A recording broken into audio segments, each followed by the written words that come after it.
Assalamualaikum, halo Sobat Zona, apa kabarnya? Baik-baik selalu, itu doaku untuk kita semua. Sobat Zona, bersyukurlah jika kita memiliki pekerjaan yang nyaman, apalagi ditunjang dengan gaji yang besar.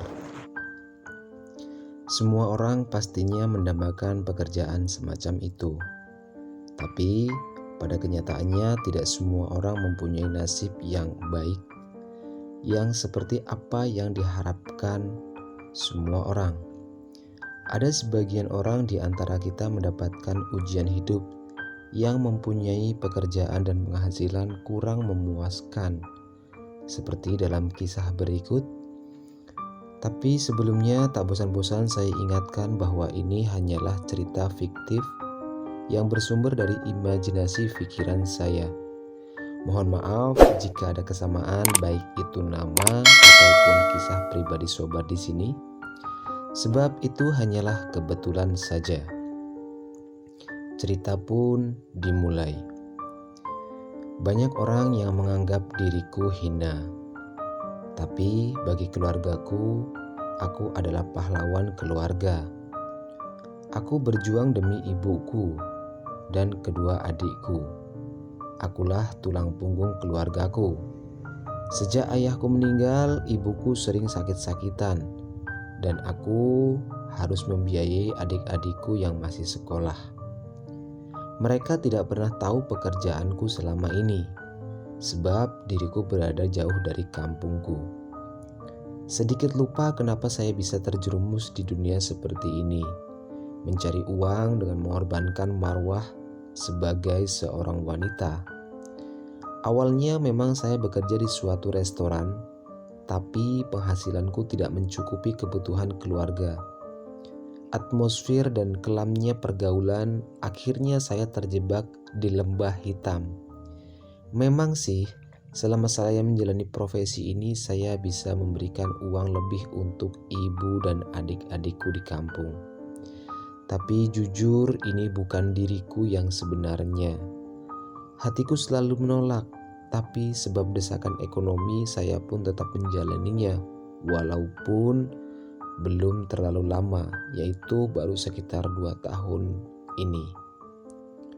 Waktu itu ibuku sakit dan membutuhkan biaya yang sangat banyak untuk operasi. Kurang lebih sekitar 25 juta. Saya pun bingung harus bagaimana, dari mana uang itu saya hasilkan. Uang sebanyak itu, uang yang tidak sedikit bagi diriku. Sedangkan gaji saya hanyalah kecil. Dengan banyak pertimbangan, saya memberanikan diri untuk menemui bos saya. Saya menceritakan keadaan ibuku kepada bos. Siapa tahu dia menaruh kasihan keadaan keluarga saya. Saya berniat mau meminjam uang, tapi bos saya orangnya mata keranjang hingga akhirnya saya mendapat tawaran bahwa dia akan menanggung biaya operasi ibuku dengan syarat saya harus melayaninya layaknya suami istri. Padahal dia sudah mempunyai istri dan anak. Bingung 1000 kali bingung. Saya harus bagaimana? Saya tahu itu dosa, tapi saya pun harus menyelamatkan ibuku. Sepanjang malam saya berpikir, apakah saya terima demi kesembuhan ibuku, atau saya menolaknya sebab itu perbuatan dosa. Tapi bagaimana saya mendapatkan uang sebanyak itu? Sungguh pilihan yang penuh dengan resiko. Dengan tekad dan keputusan yang bulat, akhirnya saya bersedia menerima tawaran pertama dari bos saya. Dan sesuatu yang menyakitkan dan sangat hina saya ambil. Keputusan yang tidak tahu itu benar atau salah. Kejadian itu pun terjadi di mana kesucianku yang seharusnya milik calon suamiku, yang nantinya akan saya berikan untuk suamiku, dan akhirnya dirusak oleh lelaki yang mempunyai uang, mau menolong tapi ada syaratnya.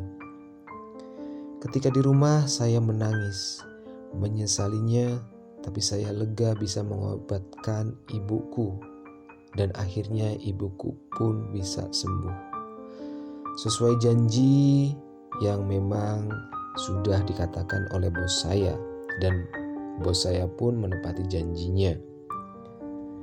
Hingga akhirnya ibuku bisa sembuh dan bisa menjalani pengobatan yang biayanya ditanggung semuanya oleh bosku.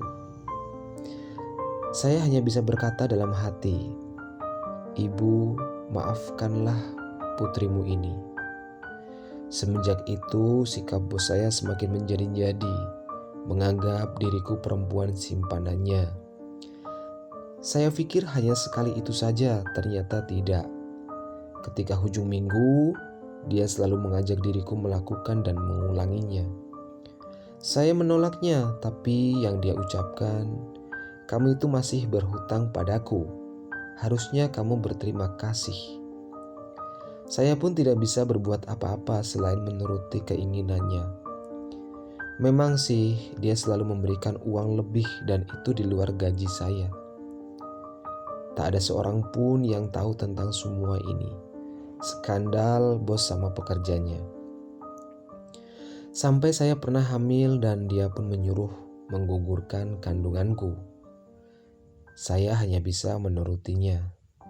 Semakin lama saya merasa bahwa dosa yang saya lakukan sangat berat. Saya tidak kuat lagi menanggungnya. Bagaimana jika ibu dan keluargaku tahu? Pasti sangat malu. Pernah terlintas dalam pikiranku untuk mengakhiri hidup. Tapi saya ingat ibu dan adik-adikku bagaimana nasibnya ke depan. Hingga suatu di titik saya tidak kuat lagi dan saya memutuskan untuk kabur dari cengkraman manusia laknat itu. Di saat malam hari ketika semuanya sudah tidur, dengan hanya membawa pakaian seadanya dan sedikit uang tabungan, saya pun pergi, tidak tahu kemana arah dan tujuanku. Sepanjang jalan saya berdoa, mudah-mudahan Allah menurunkan pertolongan untuk diriku. Sudah jauh langkahku dan waktu pun sudah menunjukkan sekitar pukul 12 malam. Tepat di depan masjid saya berhenti. Seketika saya teringat tempat aman untuk bermalam, yaitu rumah Allah.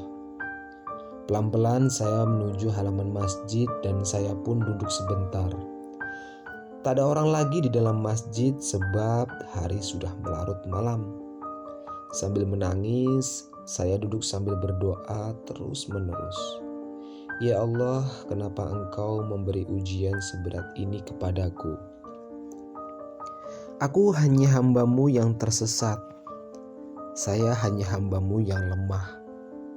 Aku mohon ya Allah, berikanlah pertolongan dan keselamatan untuk diriku. Badanku sudah lemah, badanku sudah lemas, sebab dari sore belum ada makanan yang masuk ke mulutku. Tiba-tiba sorot lampu motor mengarah ke diriku. Terlihat seorang lelaki turun dari motornya kemudian tersenyum kepadaku. Lalu lelaki itu masuk ke masjid untuk menunaikan sholat. Mungkin dia belum sholat isya.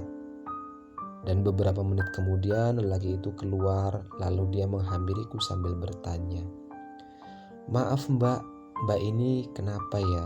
Dari mana? Sudah malam kok belum pulang?" Saya pun gak bisa menjawab, hanya bisa menangis. Lalu lelaki itu pergi menuju motornya, mengambil air minum dan memberikannya kepadaku. Sedikit lega setelah minum air, lalu dia bertanya lagi, "Mbak, saya antar pulang yuk, ini sudah malam, tak baik buat mbaknya sendirian di sini." Pelan-pelan saya menjawab bahwa saya bingung mas, mau kemana. Sedikit saya cerita bahwa saya kabur dari bos saya dan sekarang gak tahu harus kemana. Kemudian lelaki itu diam sejenak dan menenangkan diriku. Sudah 1 jam saya ditemani olehnya di sini. Sekarang jam sudah menunjukkan pukul 1 dini hari. Kemudian lelaki itu berkata kepadaku, "Maaf Mbak, kalau mau nginep saja di kontrakanku, biar besok kita cari solusinya." Ini sudah malam banget. Dia terus merayuku untuk ikut dengannya, dan saya pun mengiyakan tawarannya untuk pulang ke kontrakannya. Sesampainya di kontrakan, dia menyuruh saya masuk dan menyuruh saya mandi. Sedikit lega dan tenang hatiku. Alhamdulillah, Allah memberi pertolongan untukku. Di waktu saya mandi, lelaki itu menyiapkan makanan dan mengajakku makan. Yang dari tadi saya memang lapar, saya pun langsung makan bersamanya. Sambil makan, kita sambil berbincang-bincang. Sedikit memperkenalkan dirinya bahwa nama dia adalah Mas Surya.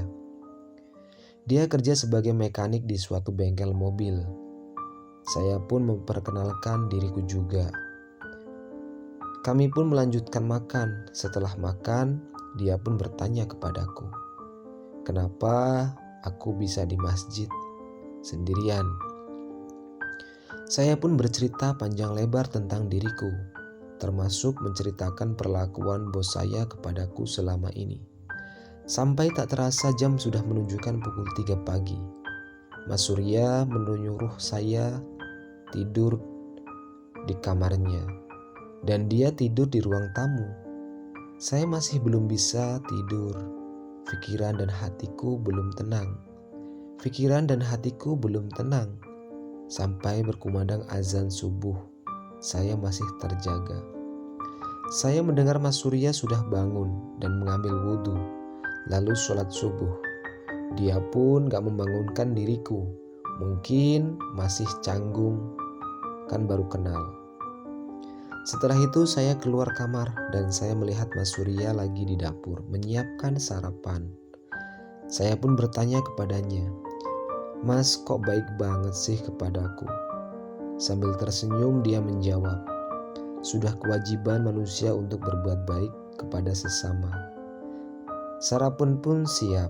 Kemudian kami makan bersama. Setelah selesai makan, saya melanjutkan cerita tentang kisahku. Saya menceritakan pengalaman pahitku, pengalaman kelamku, perjalanan kisahku, dan dia hanya bisa mendengarkan ceritaku. Sambil sesekali dia berkata kepadaku, "Yang sabar."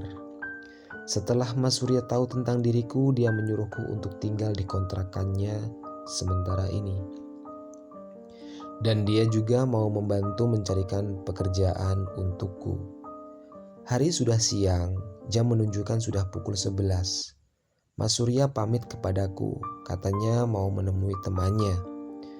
Untuk menghilangkan kejenuhan, saya pun membersihkan rumah, mencuci baju Mas Surya, dan tak lupa membuat makan siang. Semua sudah beres, jam sudah menunjukkan pukul 2 sore, tapi Mas Surya belum pulang juga. Dalam hatiku bergumam. Sampai tertidur diriku menunggu Mas Surya pulang. Tidak lama kemudian Mas Surya pun pulang. Saya pun kaget, lalu kubukakan pintu. Ketika itu saya merasakan seperti saya sudah menjadi seorang istri, menghayal keindahan berumah tangga. Kemudian Mas Surya pun masuk lalu duduk dan berkata kepadaku, "Apakah saya mau bekerja?" Katanya dia punya teman bahwa membutuhkan pekerjaan. Ada kerjaan yang harus ditawarkan kepadaku, yaitu pekerjaan menjaga sebuah butik baju muslim.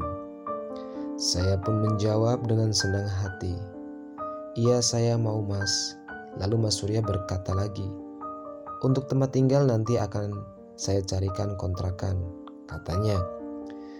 Gak baik kalau saya tinggal di sini terlalu lama, gak enak sama tetangga-tetangga. Saya pun memahaminya. Sambil menyodorkan bingkisan kepadaku, Mas Surya pun menyuruh membukanya. Setelah kubuka, isinya ternyata baju muslimah.